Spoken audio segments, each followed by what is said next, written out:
Mr. Chairman, members of the committee, I'm Jim Shockley from Victor. Pam, that's S-H-O-C-K-L-E-Y. If the committee's lucky, this will be the only time I'll bore you this whole session. But I've been involved in this issue for quite a while, and I feel strongly about it. First, I'd like to say that my friend, Senator Barrett, believes he's doing the right thing. My very good friend, Senator Blewett, carried a similar bill last time. I'm sure he thought he was doing a very good thing. All of you know I'm a lawyer. And I actually started on the other side of the issue several years ago. But my experience has changed my mind. I think this is bad public policy. We've heard from the other side about how people suffer, and that is true, and they're and die in a very, very unpleasant way. But what I'm here about is those people that don't need to die and don't want to die. Let me give you two examples that I've come across in the last couple of years. The first one, I was fundraising in another attorney's office, and I don't realize how it came up, but his firm did medical malpractice defense, and they'd received a demand letter from the grandchildren of an elderly lady.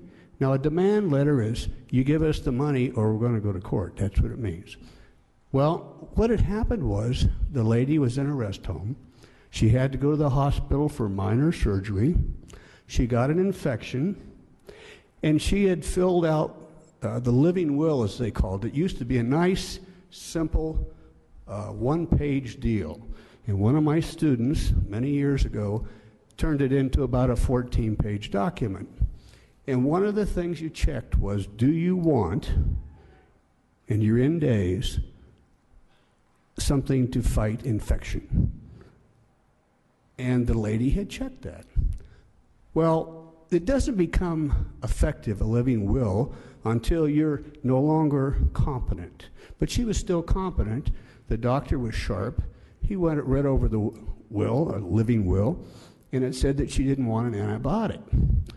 Well, it wasn't really effective yet because she was competent. But he goes to the lady and says, look, you have this small infection. You'll be out of here tomorrow if I can give you an antibiotic. She says, of course, give it to me. So the demand letter was from her grandchildren who were complaining that she was administered the antibiotic. Not all the heirs of the testator have the testator's best interest at heart. Another one, and I'll be very brief. This elderly gentleman is injured quite severely. He ends up at home being taken care of by his wife, his second wife. And she gets, now this is not small town America, wasn't supposed to happen this way, but when the pharmacist got the prescription from the doctor for morphine, he calls the lady and says, I didn't know Billy was in any pain. I knew he was at home and incapacitated, bedridden. All he could do was go to the bathroom and watch TV. He says, but I didn't know he was in any pain, so why would he need morphine? He says, he is in no pain and he doesn't need morphine.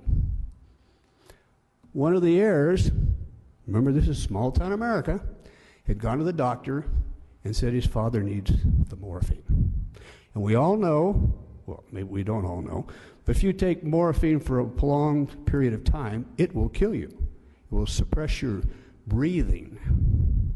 So those are just two examples of heirs who wanted to hasten the demise, and therefore they inherit sooner from the testator, the old person. Old people can also be talked into it. Not that I'm an old person, but 68 young. But really, when people get older, they aren't quite as sharp.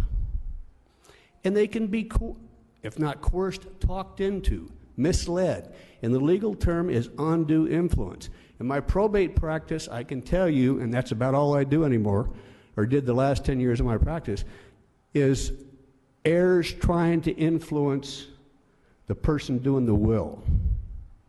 And the ultimate influence is causing the person to die before they need it. Thank you for your time.